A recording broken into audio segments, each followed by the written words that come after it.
Mr. Andrew Bridgen. Thank you, Madam Deputy Speaker. 3 months ago, one of the UK's most eminent and trusted cardiologists, a man with an international reputation, Dr. Aseem Malhotra, published peer-reviewed research that concluded that there should be a complete cessation in the administration of the COVID mRNA vaccines for everyone because of clear and robust data of significant harms and little ongoing benefit.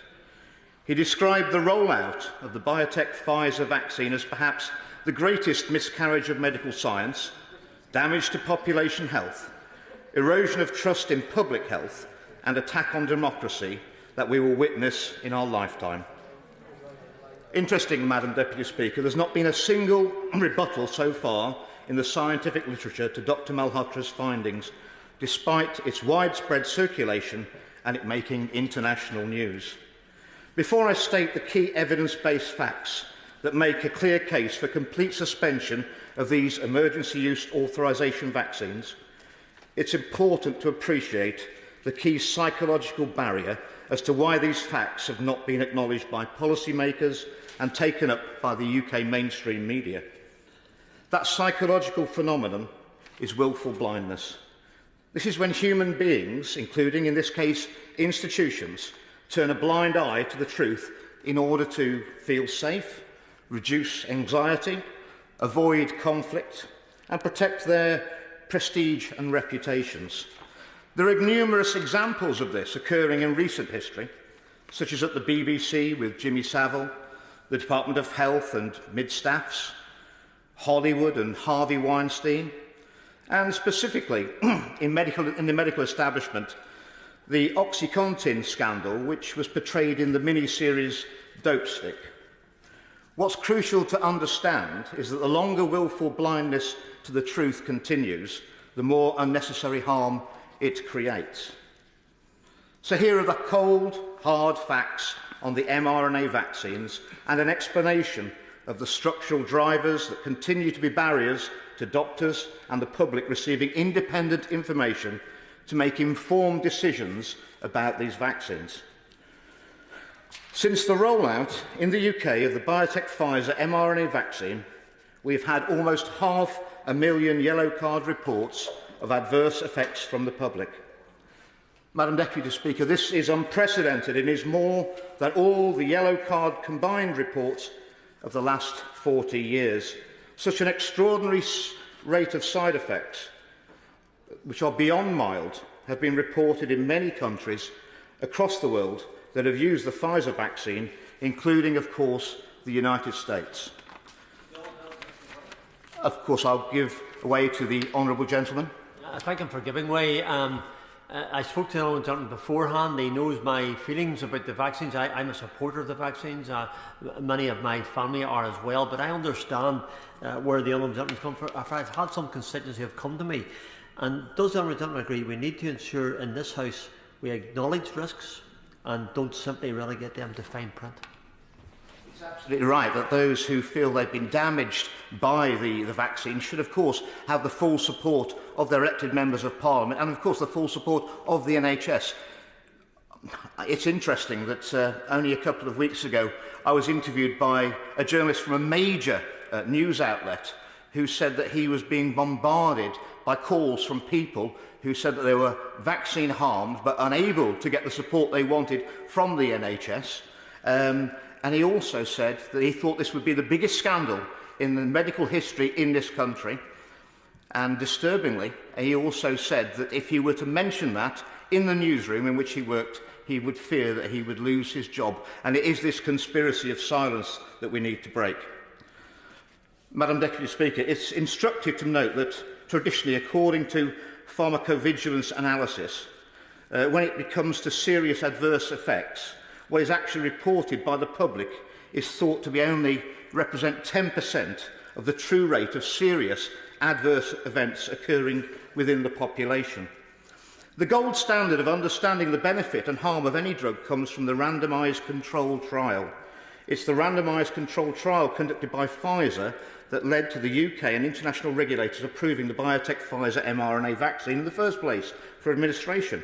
Contrary to popular belief, That original trial of approximately 40,000 participants did not show any statistically significant reduction in death as a result of vaccination, but it did show a 95% relative risk reduction in the development of infection against the ancestral, more lethal strain of the virus.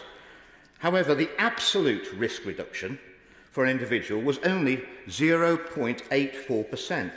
In other words, from their own data, Pfizer revealed that you needed to vaccinate 119 people to prevent one infection. The World Health Organization and the Academy of Medical Royal Colleges have previously stated and made it clear that it's an ethical responsibility that medical information is communicated to patients in absolute benefit and absolute risk terms. This is to protect the public from unnecessary anxiety and manipulation. Very quickly, through mutations of that original strain, indeed within a few months, fortunately, it became far less lethal. And it quickly became apparent that there was no protection against infection from the vaccine at all. And we were left with the hope that perhaps these vaccines would protect us from serious illness and death. So what does the most reliable data tell us about the best case scenario of individual benefit from the vaccine against dying from COVID-19? Real-world data from the UK during the 3-month wave of Omicron at the beginning of this year reveals that you'd need to vaccinate 7,300 people over the age of 80 to prevent one death. The number needed to be vaccinated to prevent a death in any younger age group was absolutely enormous. Will you give way? I will, of course, give way to my honourable friend. I'm very grateful to him for giving way and for bringing this debate to the House. It's a very important debate that we should be having. He's just talking there about the relative risks for different cohorts of the population. He will remember that when the vaccine was first announced, the intention was that it would only be used for those who were vulnerable and the elderly, because, as he says, the expectation was that the benefit to younger people was minor.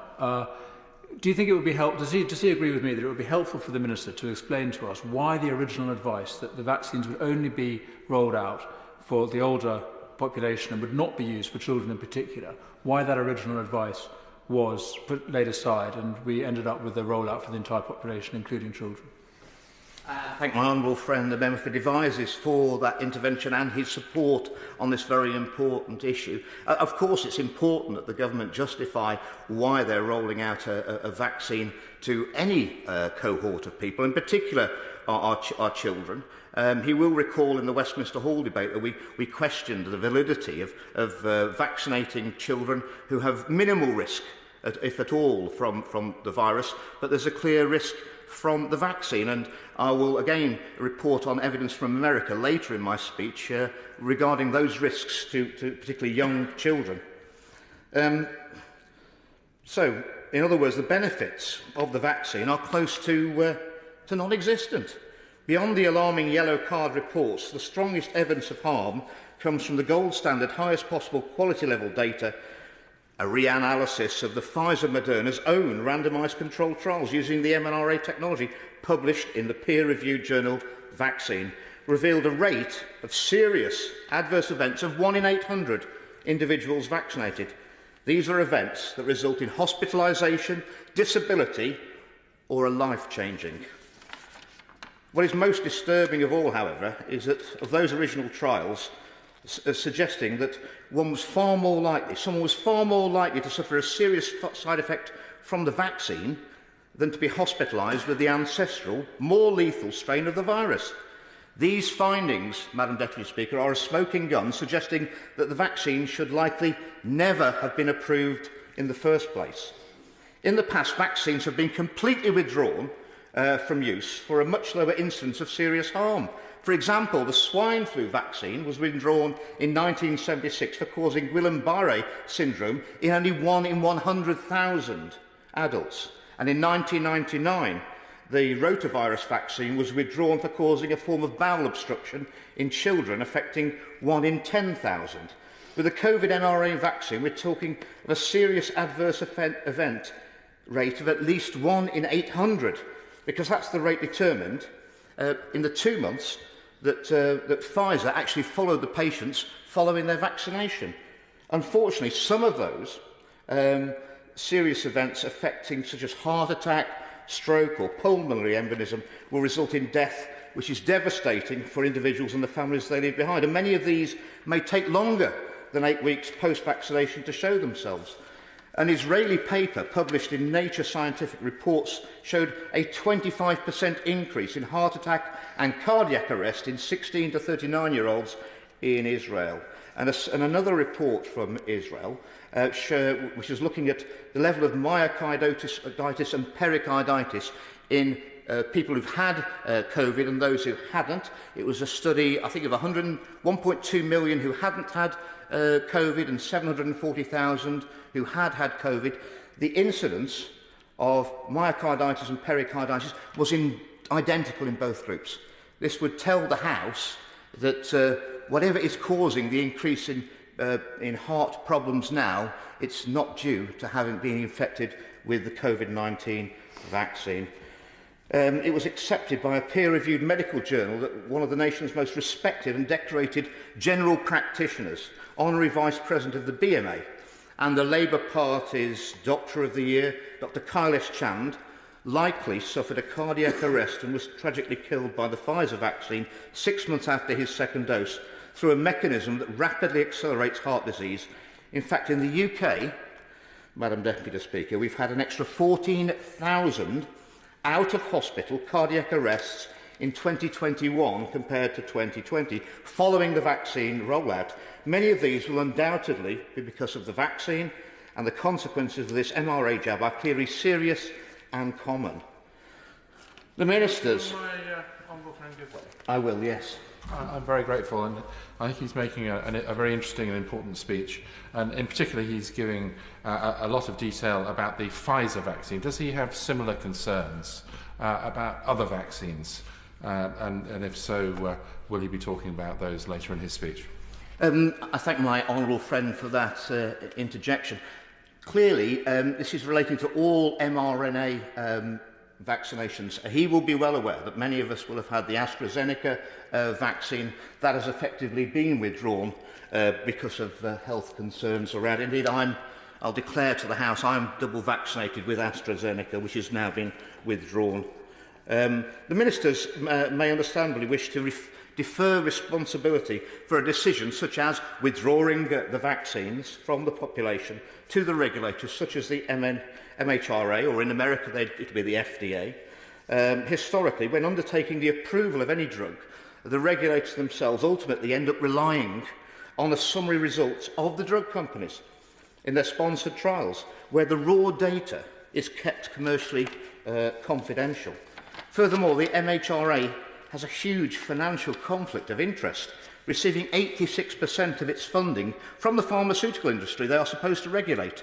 In effect, Madam Deputy Speaker, we've got the poacher paying the gamekeeper.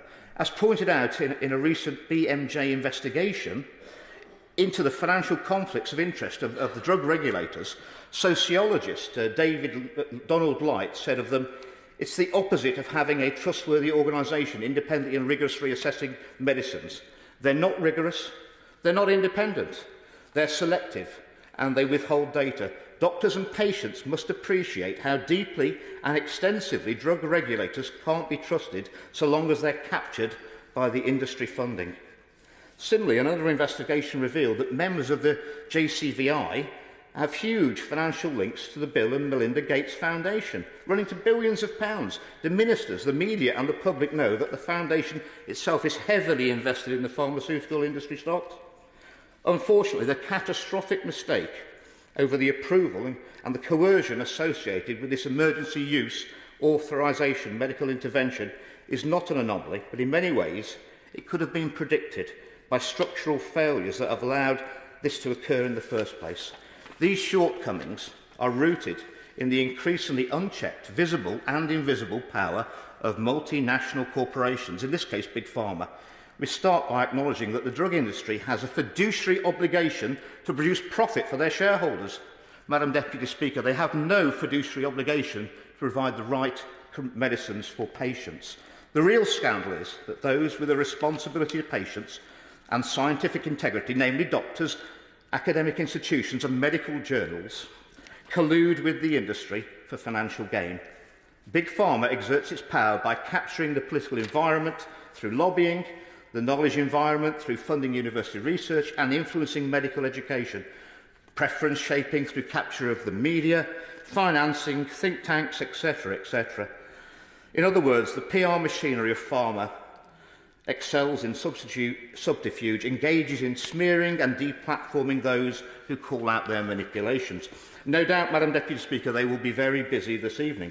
It's no surprise that because of so much control by an entity that has been described as psychopathic for its profit-making conduct, that one analysis suggests that the third most common cause of death globally, after heart disease and cancer, is because of the side effects of prescribed medications which were mostly avoidable. Because of these systemic failures, doctors often receive biased information deliberately manipulated by the pharmaceutical industry that exaggerates the benefits and minimises and also exaggerates the safety of their drugs. Furthermore, the former editor of the BMJ, Richard Smith, claims that research misconduct is rife and is not effectively being tackled in the UK institutions, he states, something is rotten in British medicine and it has been for a long time. Madam Deputy Speaker, it's also been brought to my attention by a whistleblower from a very reliable source that one of these institutions is covering up clear data that reveals the mRNA vaccine increases inflammation of the heart arteries. They are covering this up in fear that they may lose funding from the pharmaceutical industry. The lead of that cardiology research department has a prominent leadership role with the British Heart Foundation, and I'm very disappointed to say that he has sent out non-disclosure agreements to his research team to ensure that this important data never sees the light of day. This, Madam Deputy Speaker, is an absolute disgrace. Such systemic failure in an over-medicated population also contributes to huge waste of British taxpayers' money and increasing strain on the NHS. Will you give way? I will give way on that point. It's been very good with this time. I just wanted to call his attention to the research that I chair the all-party parliamentary group on prescribed drug dependency, and he refers to the waste of money. There's £500 million being spent every year by the NHS on prescribed drugs for people who shouldn't be on those habit-forming pills. Enormous human misery as well as waste for the taxpayer.